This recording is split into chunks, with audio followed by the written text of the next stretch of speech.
welcome everybody to our November edition of Get Hired Workshop in preparation for the GI Jobs Virtual Career Expo coming up on the 17th. So I have today three amazing panelists. First of which I'll introduce is Mr. Johnnie Walker. He spent 25 years in the U.S. Marine Corps. Hoorah.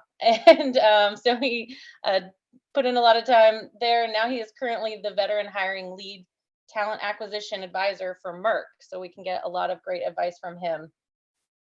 We also are joined by Darlene Sao, who was in the U.S. Coast Guard, very cool. Also on the water polo team, very badass.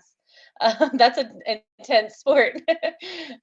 She currently is the talent acquisition program specialist at Oshkosh Corporation, where she manages the intern recruitment, university relations, military relations, and the DEI recruitment. So lots of knowledge there.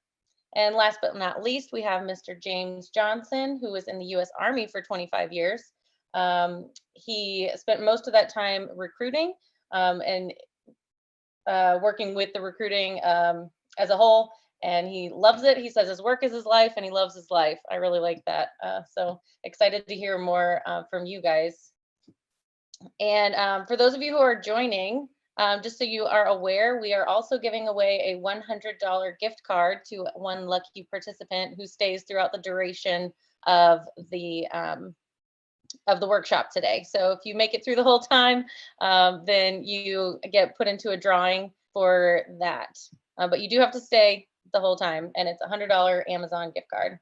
Let's start. I'm going to throw this question to you, Johnnie. Do you and your recruiting team look at resumes in advance of the Virtual Career Expo to see if you have any openings that fit those resumes? Absolutely. For us, one of the most important things that we do in preparation for an event like this is we take our entire talent acquisition team, have them comb through the resumes, try to find people that we want to target and speak with, try to reach out to them throughout the course of the event and let them know that we're interested in their background, and try to actually schedule those conversations before the event. Awesome. Okay, great to know. So that's a note to all the participants. Definitely submit your resume when you sign up. That is crucial to getting the most out of the Virtual Career Expo. Okay, and I'm going to give this one to Darlene. What common mistakes do you often see on resumes from transitioning service members? Yeah, good question. So I think with a lot of transitioning members, I always see, oh, I'm interested in project management, program management, but being targeted and specific on where you want to go into really helps. And I know you don't have experience in the corporate world, but companies are looking at you as transitioning veterans, and those companies that are veteran friendly, they look at you for your transferable skills. So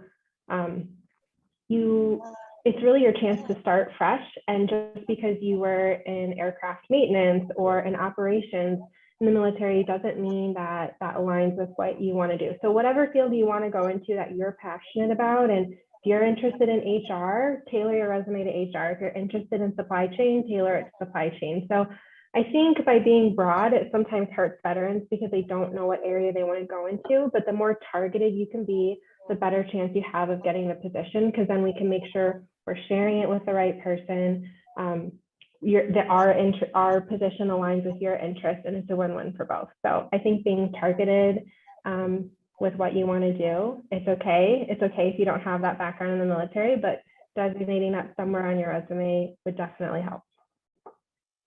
I love that answer. Yes, I actually was just in a Veterati mentor session a couple of days ago, and I had the same conversation with a transitioning veteran who he felt like he didn't have a lot to offer. But I was like, I know that you don't just do this one thing, you know, especially the higher in rank you get, the more paperwork is involved and, you know, lots of office managerial skills. So very good answer. Thank you. All right. Rachel, real quick, just to add, Yeah. Just on that comment there, as people serve in the military, we have our day job, right? And a lot of us get assigned a ton of collateral duties. And that's what most people tend to leave off of their resumes, those collateral duties, those extra things, those responsibilities that they have. really do translate to corporate world today. And most people forget to include those in their resume. Very good point. Thank you, Johnny. All right, Mr. James. So I have a question for you. What research should a military job seeker or military spouse do about your company in advance? What should they know about your company and the careers they offer to military job seekers? You know what, and this might be piggybacking just a little bit on what both panelists have answered so far as the resume is concerned. When it comes to the military member, because of the types of positions that we offer, we're contracting with government agencies, the Air Force, the Navy, the Marines. Sometimes we need a resume that says what you did and broken down into pieces. I may be looking for a Hawkeye avionic mechanic, and I need to know that you know how to work on this particular piece of military equipment. I know a lot of times in transition, they'll have us try to dress our resume up so that it will appeal to the civilian community, but we're hiring military community to do military jobs. And sometimes we don't need them to do that. So just make sure that you tailor your resume for whatever the positions are that you're trying to apply for. If you're looking at moving out into the civilian community, then have a resume for that. If you need something that they're going to need to see chronologically what you've done, then have one of those resumes. I would never just settle on one particular type of resume. You have to tailor it for whatever type of position you're looking for. Now, the question you asked me, I would say ahead of time that just look into the company's websites that you're interested in. Ours is amentumcareers.com, and it's got a myriad of information of what type of company we are, how long we've been around, what type of work we do. You want to kind of have an idea because say you get hired. I mean, you want to get hired by the company that you want to work for. You don't want to just kind of climb the ladder to success and get there and realize it was a wrong ladder. I love that. Yes, very good. And I apologize. I forgot to mention that you were with Amentum at the very beginning. Sorry about that. But I yes. stole that from Zig Ziglar as well. That climbing the ladder to success quote. I don't want to take that. That's not my Oh, okay. Well, it's very good knowledge. Yes. So catering your resume basically to the company. I love that. And I've talked to other people about that, and you might have 5 or 6 variations of the same resume based on the jobs that you're applying to. So yeah, definitely it's not a one size fits all type of thing. All right, back to you, Johnny. Do military job seekers need to actually apply for a position before a recruiter will talk to them at the Virtual Career Expo? No, This is not a at question all. we've actually been asked. No, not at all. We're comfortable talking to anybody during these expos. A lot of what we're trying to do is generate interest in our company, trying to go ahead and let them know exactly what it is that we do and how you may fit in. So it's not necessary to come in and apply to something and then come in and speak with us. We can go ahead and hold the conversation beforehand, answer whatever questions that you may have, generate interest, and then we can go through the application process after the fact. Okay. Yes. So you suggest holding off on the applications. I would suggest. You could do Did you either, have something right? to say? Yeah, absolutely. Do either. If you're not real sure what it is that we do or what types of positions that we have available, those are the types of questions you want to format coming in. Get a feel Exactly. for it. If you know this is your company and if you know that Merck's the place you want to come and go to work, then go ahead and apply to the positions. Let me know that you have, because if you have applied to positions, I can reach out to that recruiting team or to that hiring manager, hold a conversation with them, let them know that we've done essentially what we would consider more of a phone screen or a conversation with that particular candidate, and we could weigh in. Awesome. Okay. Yeah. So if you're for sure, like if a registrant has come in and they've looked at your positions available, that's what I was going to say. Sorry. I suggest they at least look at the positions available. But yeah, so if they're like, oh, for sure, this is Merck is what I want to go for, then yes, apply, but then follow up in the VCE and let them know, just so your resume doesn't somehow get lost in the shuffle. Awesome. Anybody else want to weigh in on that? All right. Okay. So let's see, James, would you mind? I'm going to throw this question to you. What would you recommend to overcome time gaps for resumes for either military spouses or veterans who haven't found employment since EASing? Well, I would say be honest. I mean, you're there to kind of, your resume is there to kind of tout, the things that you know how to do. And if it'll get you in the interview, then you'll get an opportunity to sell yourself and your lack of workspace in the interview. Because, as far as the interviewers are concerned, they want to know what you know how to do. Yeah, and sometimes it concerns them how long ago it's been or whatever, but then that's an opportunity for you to kind of sell yourself and your skills and your personality in the interview. Okay, I like that. Yes. Darlene, did you have something to say? Yeah, I wanted to add to this too. We might be getting into this later with cover letters, but I feel like when you have a certain point of time, whether that's a mother taking off to take care of her daughter or child, sorry, any sort of break in service, I feel like that's when a cover letter is really useful because it does paint a picture for the employer, for the hiring manager, for the recruiter, that this is why there is that break. I don't think having a cover letter is necessary every time. And I would say personally, like, you don't need to waste your time on a cover letter because I think our resume can tell a sufficient story unless it's a situation like that. And then I would say a cover letter is the perfect situation for something like that.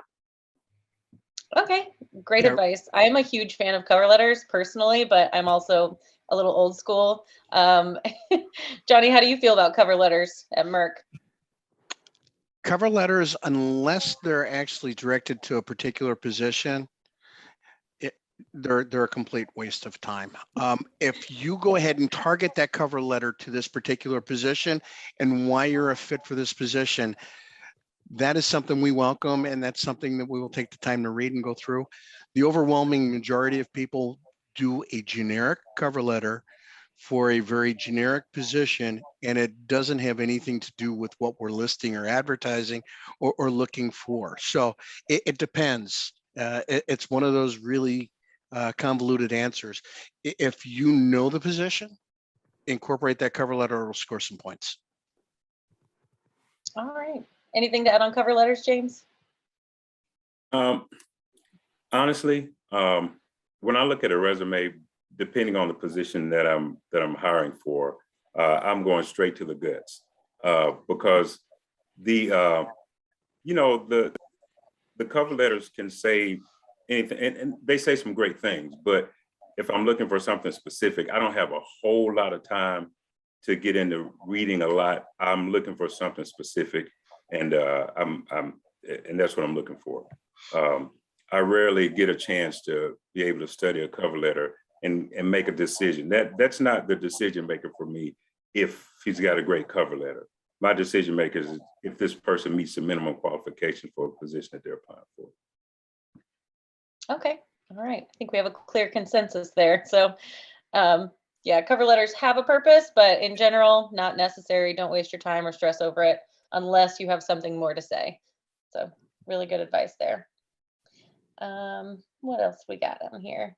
So how should military job seekers dress? We do have the ability to do video chats in the Virtual Career Expo. So if they're in there and an employer wants to video chat, how should they prepare with their attire?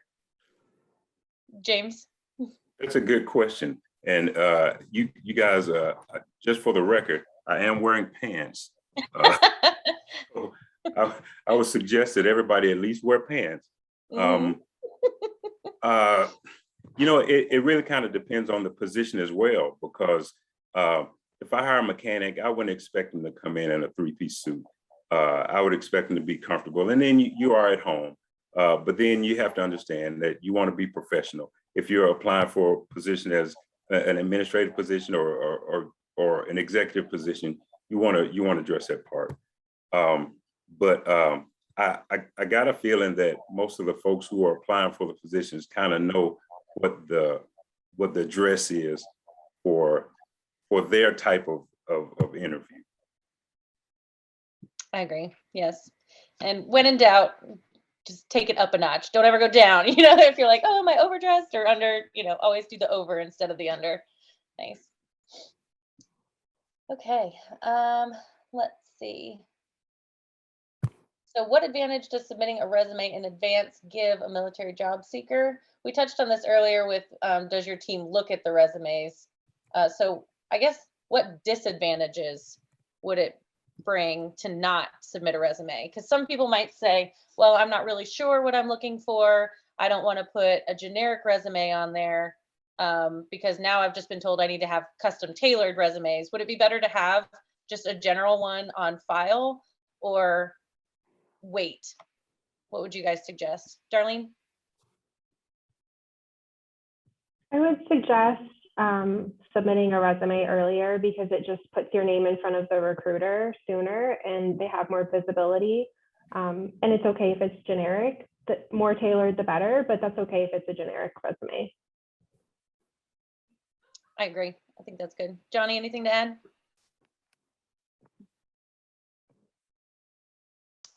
Yeah, I don't think there's a negative at all. I think that getting it out there, it shows us a couple things. It shows us that you took some time to plan and prepare for the event. You went ahead and sent it in. Chances are you probably took some time to look at the companies. I think that you can only get positivity from sending it in advance. Awesome. Okay. And we have a question in the chat from Tariq Smith. He wants to know, how do the panelists see guardsmen and reservists when we apply? So do you guys have any preference, or how does your company handle reservists or guardsmen? Johnny? Yeah, Merck actually has a spectacular program. I wish I had it when I was in. They are fully supportive. They create an environment for guards or guardsmen and reservists to go ahead and volunteer for additional duty. They actually make up salary differences between the 2 weeks and the time that you're putting in. If you're missing time because of your weekend obligation, Merck will compensate you for that. The culture here for military personnel is spectacular. We've got a veterans leadership network that is constantly out there looking out for the interest of our military veterans currently serving, spouses and family members. So for us, it's a win. It's a huge plus. As a military recruiter, that's one of the things that I'm looking for. As a reservist, you're bringing us the best of both worlds. We get an opportunity to see that veteran with the intangibles, the leadership skill, and all the things that we love about hiring veterans, along with industry experience in a lot of cases, because they've already been out there in the civilian community and they're already currently doing the job, and they're able to go ahead and make that transition a little bit easier. So it's not the negative that some people perceive it to be. For us, we actually cherish it. Awesome. Yeah. And I think that's across the board with a lot of the companies that partner with GI Jobs. They understand that. Darlene, I saw you nodding. Do you have anything to add to this? I just agree with everything Johnny said. If you're partnering with GI Jobs, if you're a veteran-friendly company, most likely you're offering all of that. We offer the same thing, compensation for your reserve time. We support that. We also have a veterans military network that I'm part of. So if it's a company that's part of GI Jobs, then most likely that's a positive thing. They'll see your reserve time as a positive thing, and they'll take a look at your transferable skills and want to hire you. Very good. Thank you. James? You're I good? agree 100%. All right. Yes. I agree 100%. Amentum does the same, offers the same? Yeah. We're a very, we're a top 10 military friendly company, military spouse friendly company. So any military experience you bring, be that Guard, Reserve, active duty, we are excited about it. Awesome. All right. Well, I think we're right at intermission time. Oh, no, we've got time for one more question before we go to intermission. And there's someone in Erwin in the chat wants to know, regarding interviews, a recruiter can easily see one's resume, but how do you answer questions like, what can you say about yourself that's not on the resume? personal things, or should they just stick to job and career facts? I think we touched on this with cover letters. So when it says, what can you say about yourself that's not on the resume? I think, and I'll throw this question to you guys, but would that be like your elevator pitch when you first come into it? Like, how should an applicant approach the recruiters in the booth? James? That's a good question. That's a great question. Normally the initial handshake or fist bump nowadays, or elbow bump, or whatever you do, it kind of, you know, it says a lot about you, believe it or not. But they taught us this thing, they call it a 30-second commercial. And I think it's like the elevator pitch. It's good to have something like that in your back pocket, so that you can say in about, 20 to 30 seconds who you are. Basically, you can say enough about yourself in that time that it'll give a great first impression, and that's important. And what would you suggest they include? Should they keep it to just strictly career focused? Like, hi, I'm really good at Excel spreadsheets, or should they kind of dive into their personal life as well? Should it be a mix? I would get as much of both as I could get into that 30 seconds, but I wouldn't try to go any further than, I wouldn't try to go any longer than that. But I would try to fit a good balance of both. That, hey, I'm here because I know how to do what it is that I'm here applying for, and this is a little bit about who I am, and a little bit about who I am. Okay, so a little bit about me, and maybe why I want to join this company. I think that would be something good to prepare. And that's definitely something they would need to work on prior to the event. That would be preparing for the event. You need to write it down, practice it, say it to your dog, say it to your friend, like, how does it sound? And revise as you go to get it as non-rehearsed as possible. And, especially in the Virtual Career Expo, a lot of it is just chat. So it won't come across, I mean, I wouldn't suggest copying and pasting, but. I mean, I watch them do it on Shark Tank all the time. You're frozen. I mean, you could at least have part of those ready to. Oh, sorry. Yeah, I'm out here in the middle of nowhere, Missouri, so Okay. my internet's not that great. But okay, now we're ready for intermission. So I'm going to share my screen and show all of our applicants exactly how they can sign up for the Virtual Career Expo. So can you guys see my screen? Awesome. All right, so if you go to gijobs.com, this is what you will see. And you can just click on reserve my ticket, and that will get you into the Veteran Virtual Career Expo. This does say Veteran Virtual Career Expo, but military spouses are welcome. I am a military spouse of a Marine, and I was actually hired at this position through a Virtual Career Expo. So I am a success story. Once you click on that, it will take you to this registration page. You fill in your basic information, continue. There's a little accept box that pops up.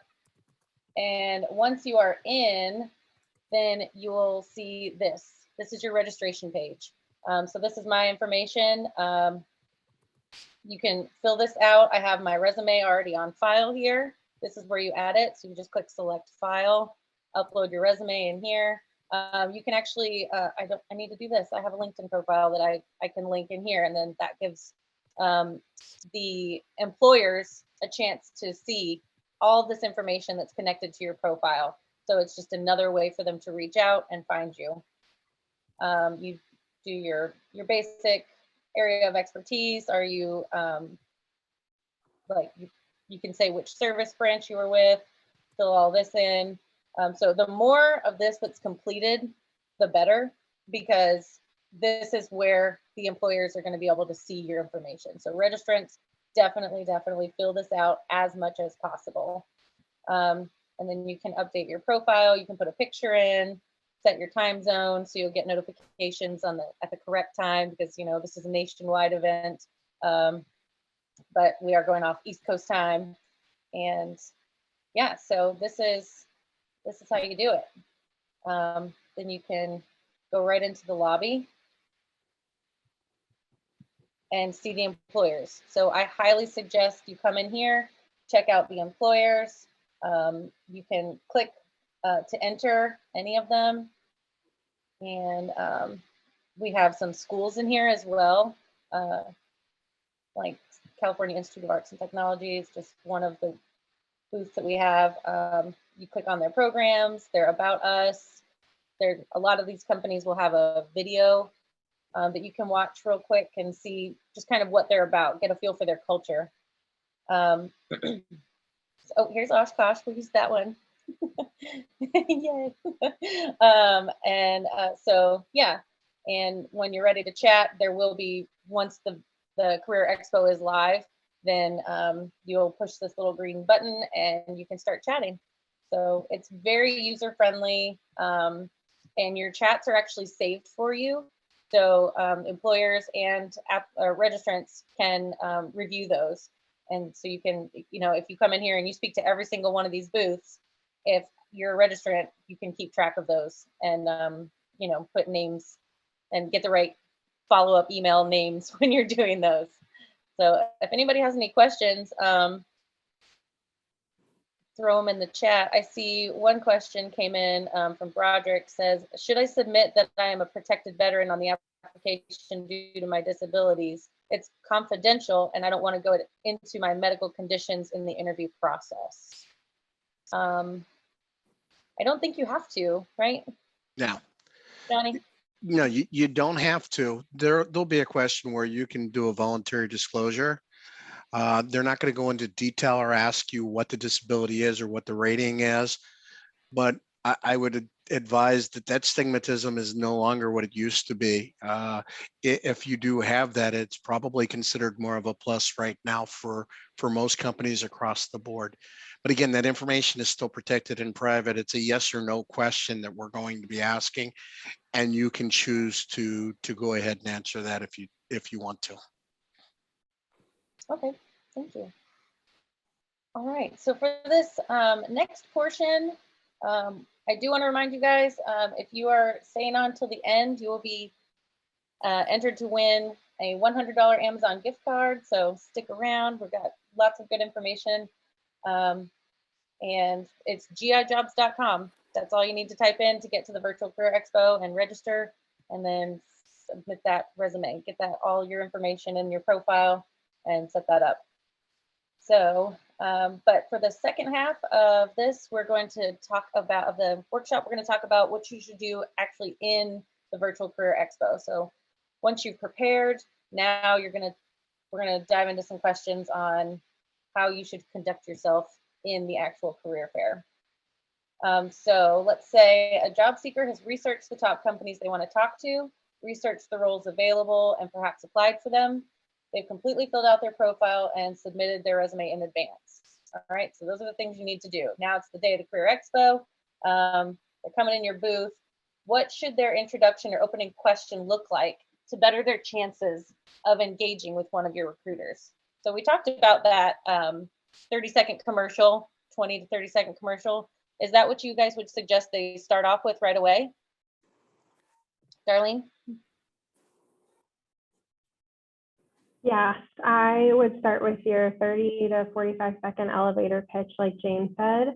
And then I would also go into why you're interested in the company, just to share, like what makes you passionate about that specific company that you picked out. You might even share that you've already applied to the position. So then recruiters can pull up your profile and see whether or not you are a good fit, or that is a good fit for your resume or your position. So I think if you've done all that, I think that's the perfect start. Awesome, thank you. All right, and when you're in the chats, would you consider, the chats can last up to 15 minutes. So say you're in a chat and somebody is very engaging, you're interested in them, they're interested in you. Would you consider this an interview, or is it just a conversation? Johnny? Yeah, this is definitely a conversation. It's more of a screen for us. I mean, that would be the terminology that we would use. just to get a feel to make sure that they're a basic fit for the position, get an understanding for the background, why they're interested in it, and we would utilize it to determine if we can schedule an interview with the actual hiring manager for that position. Okay, I agree. Yeah. It's a great first impression type of conversation. Absolutely. Mm.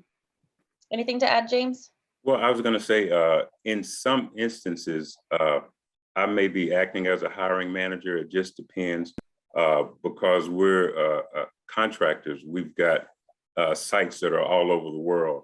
Any interview is going to end up being basically a telephonic interview, or it may just, what I would want to know up front is if you are one of those persons who has applied for a position and has a resume online, and what position you're interested in. And I could be able to go and look, right then and there. If it's not one of my positions, because we've got a ton of recruiters,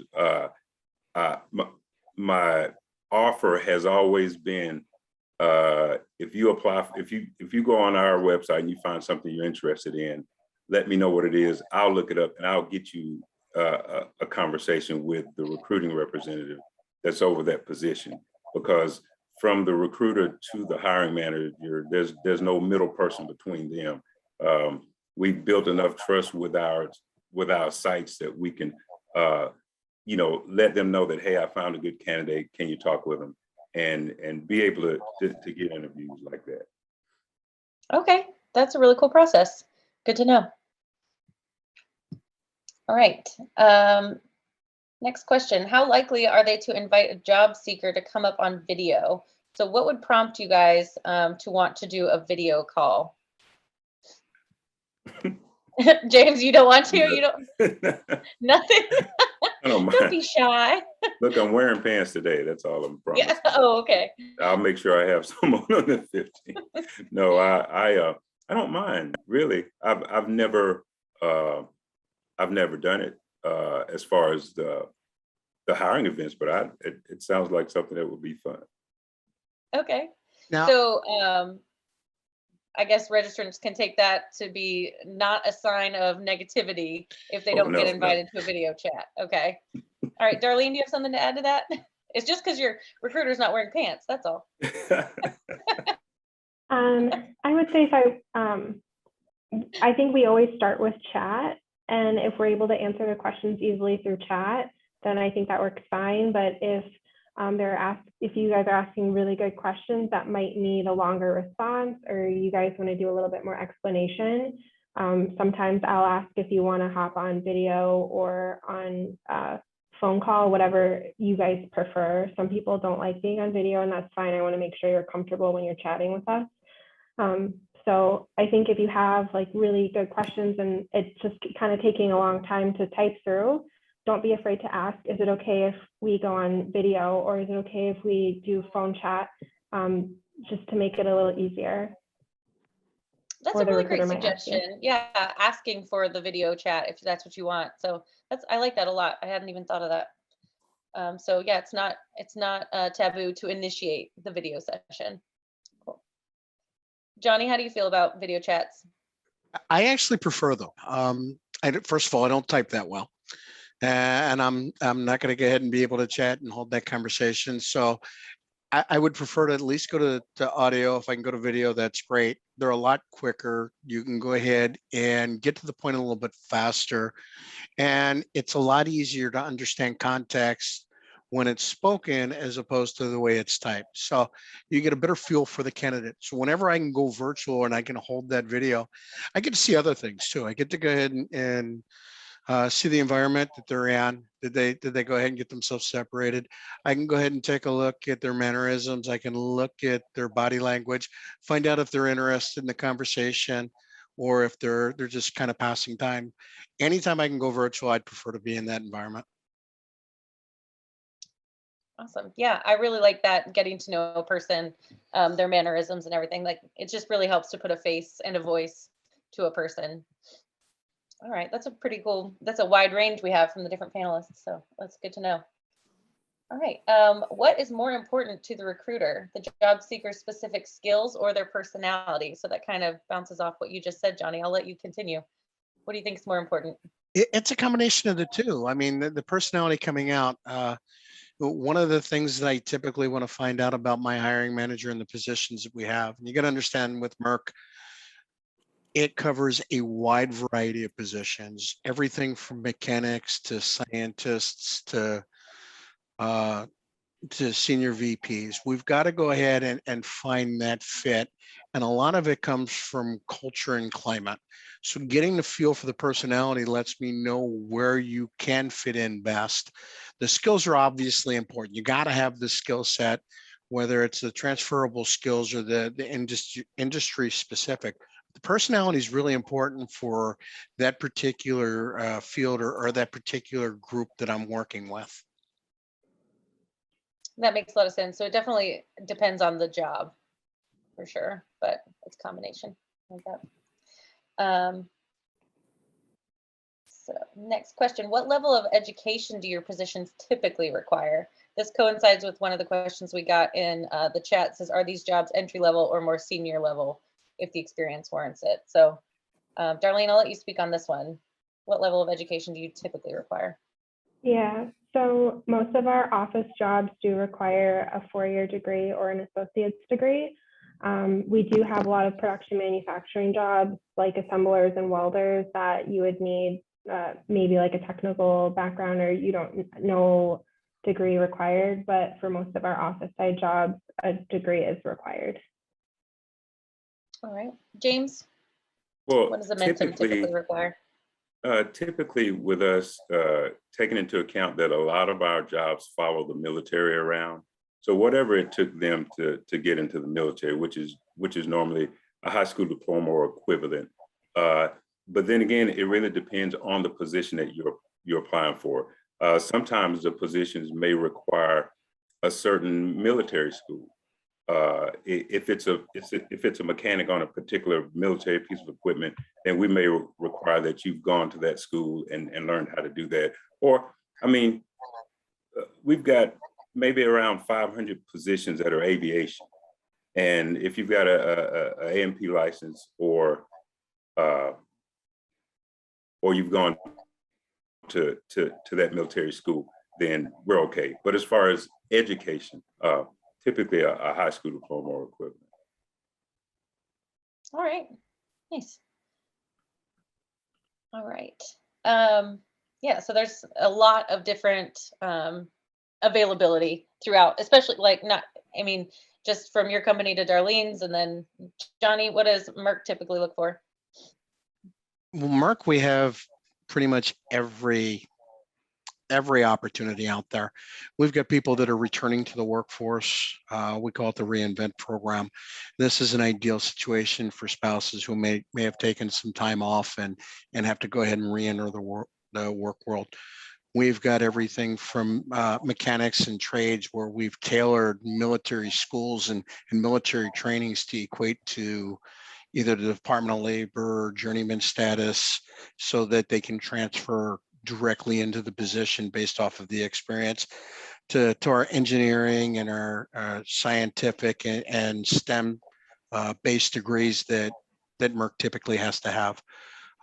We've got positions that you can come into from a networking or marketing background that doesn't require any kind of degree at all, a high school diploma or equivalent, and you can go into pharma sales and that side of it.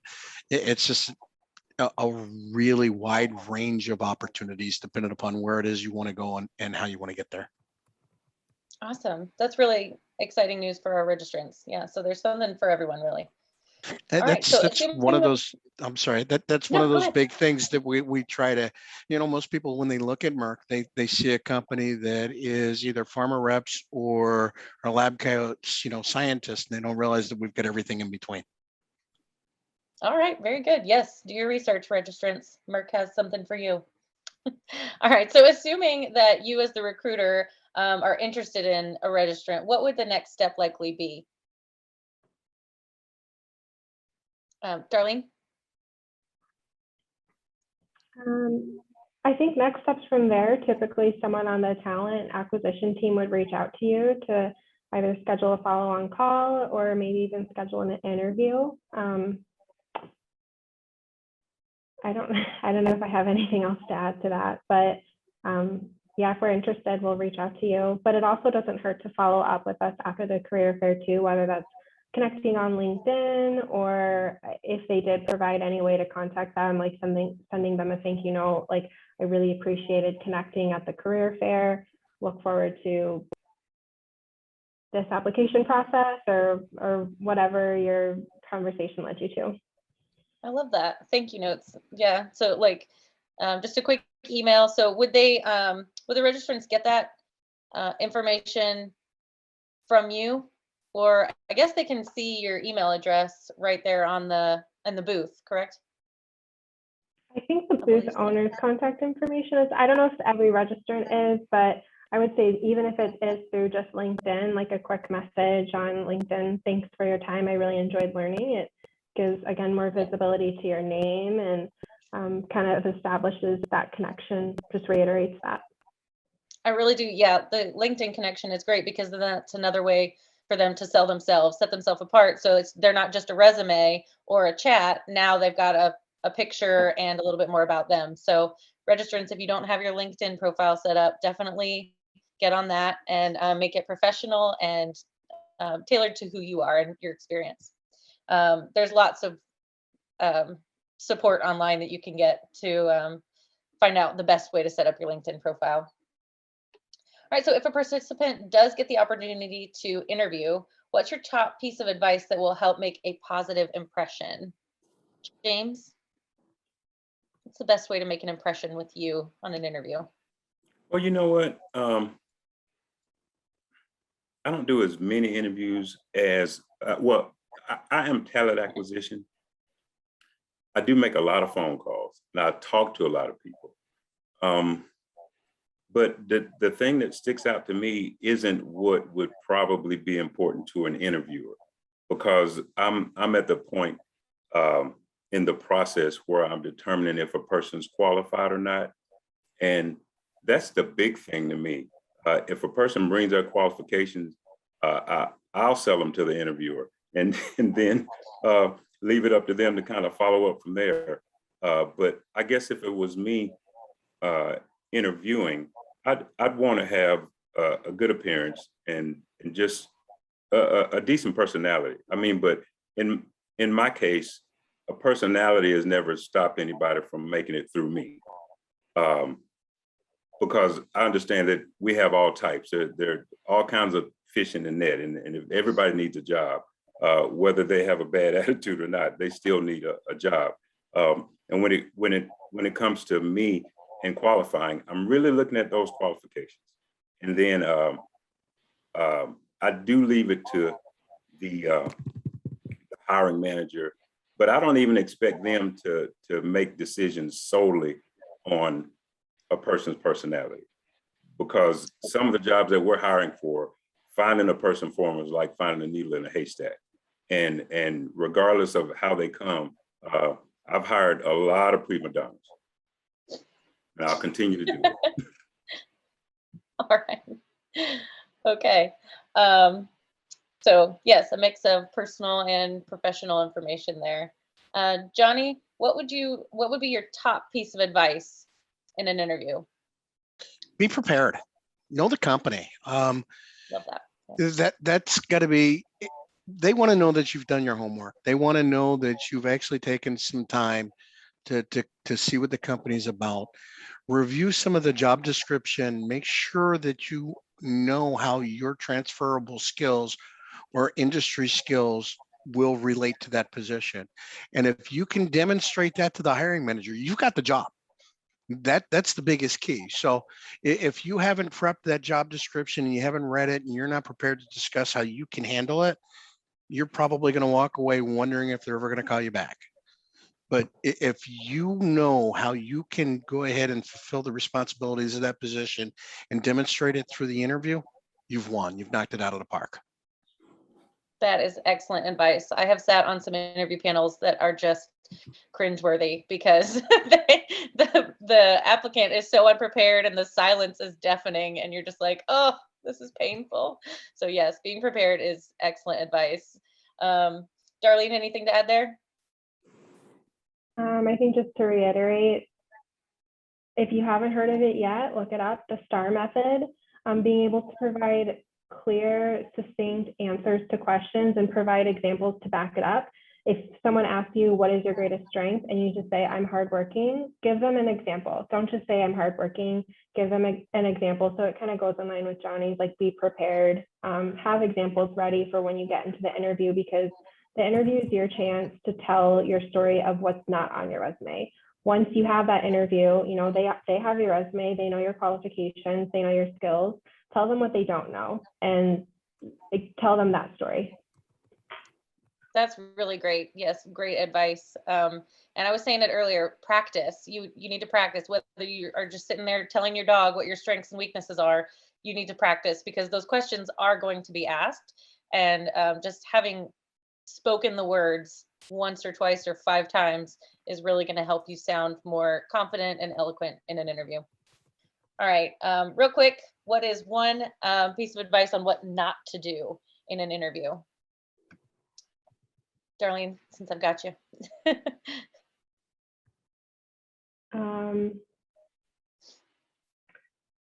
What not to do? Definitely show up on time, make sure you look presentable. And I think it's what not to do. Those are good. I don't know. Yeah. I don't. Don't be late. That's a great thing. Don't be late. That is very important. Yeah, that is very first important. impressions matter. Sorry, that's the best I could think of right now. Hopefully James and Johnny have more to add. James, I would say what should they not do?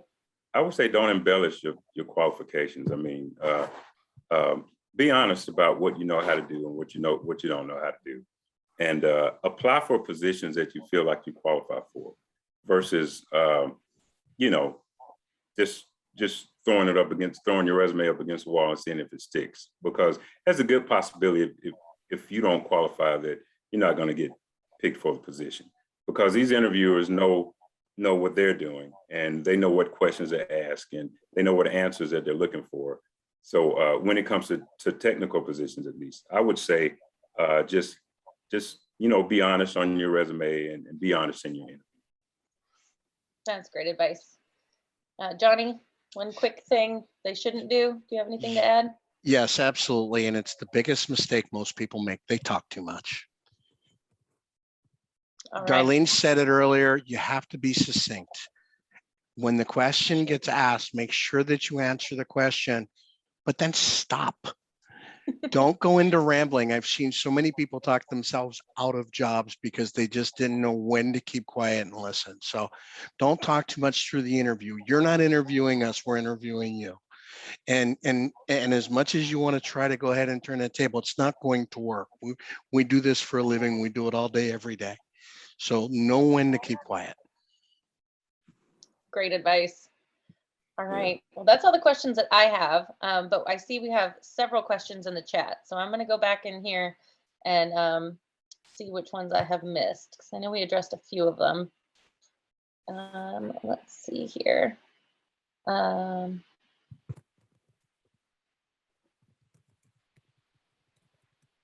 At what point prior to retirement from the military do jobs consider hiring someone? So I guess that's a question of like, how long is the hiring process? So Johnny, what do you think is a good time frame?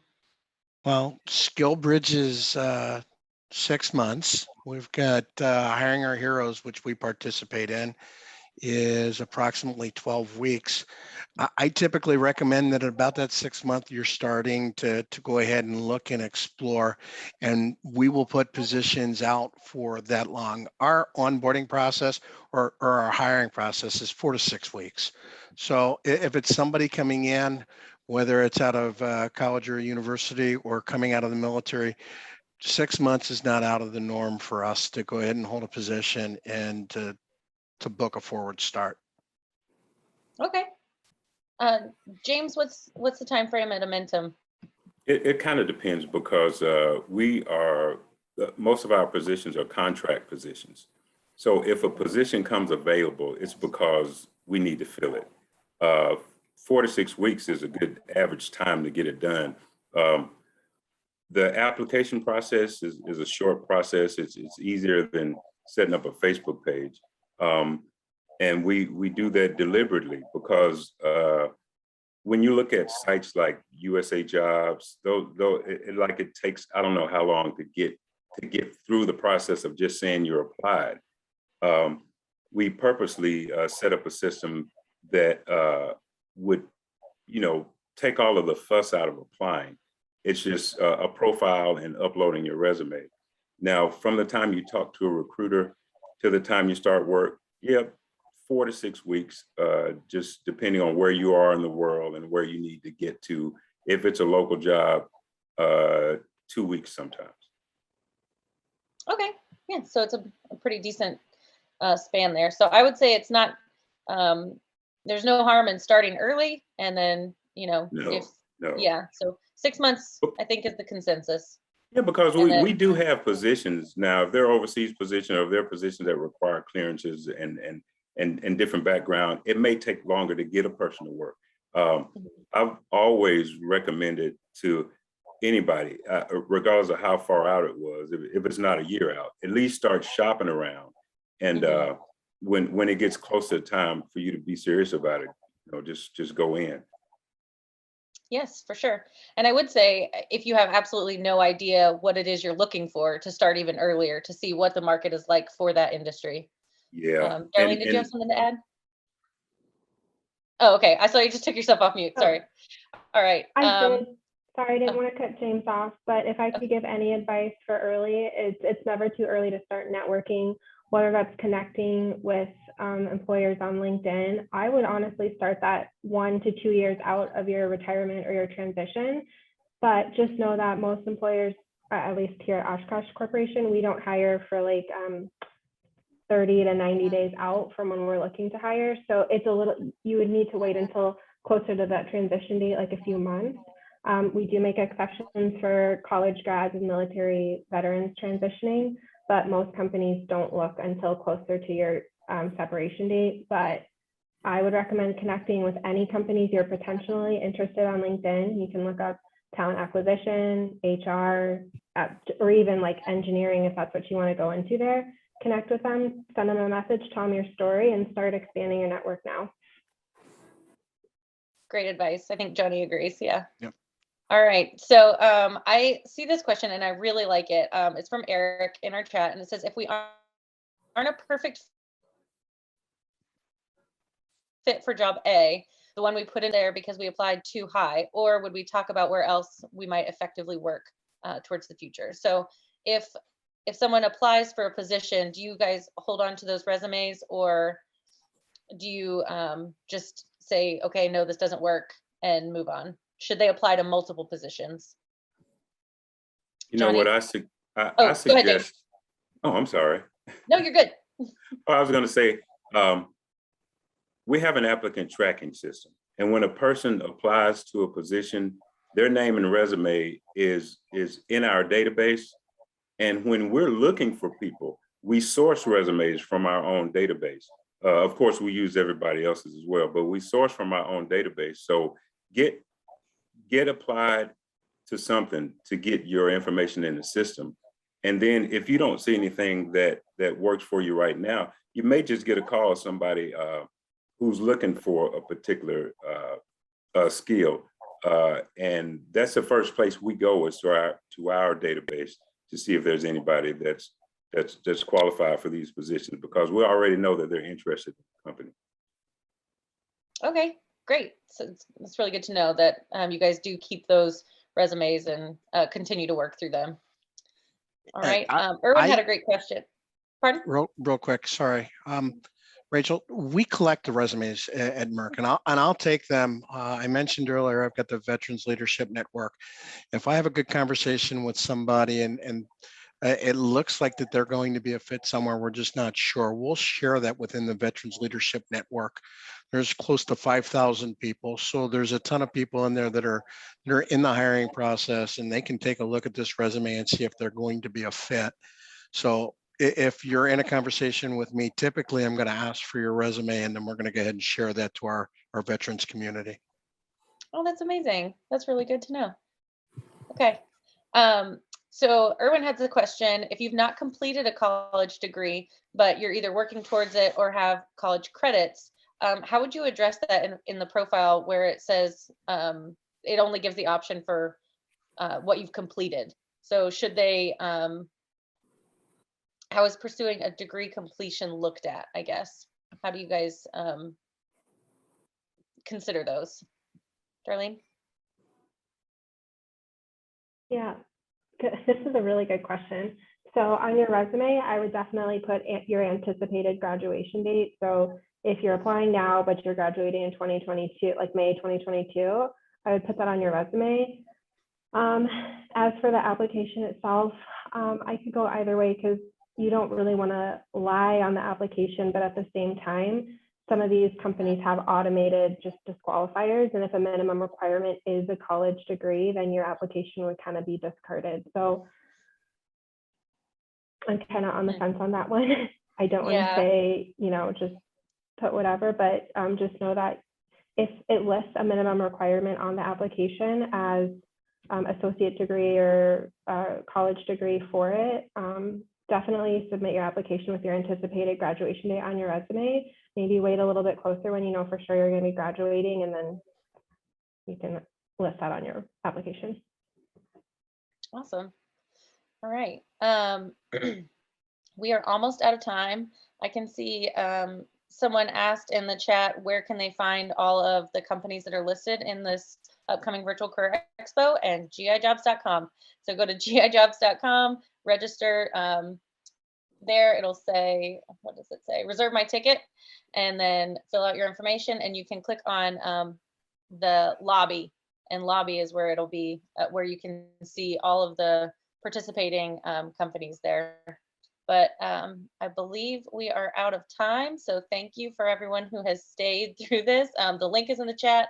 Thank you. Edgar just put in all the companies in the chat. And thank you so very much, James, Johnny, and Darlene, for participating in our Get Hired workshop. So I look forward to seeing all of you registrants and Darlene in our upcoming Virtual Career Expo. All right. I think that's all we've got. Have a great day, everybody. Thank you so much for having me. Yep, thank you. Really appreciate it. All right, bye-bye.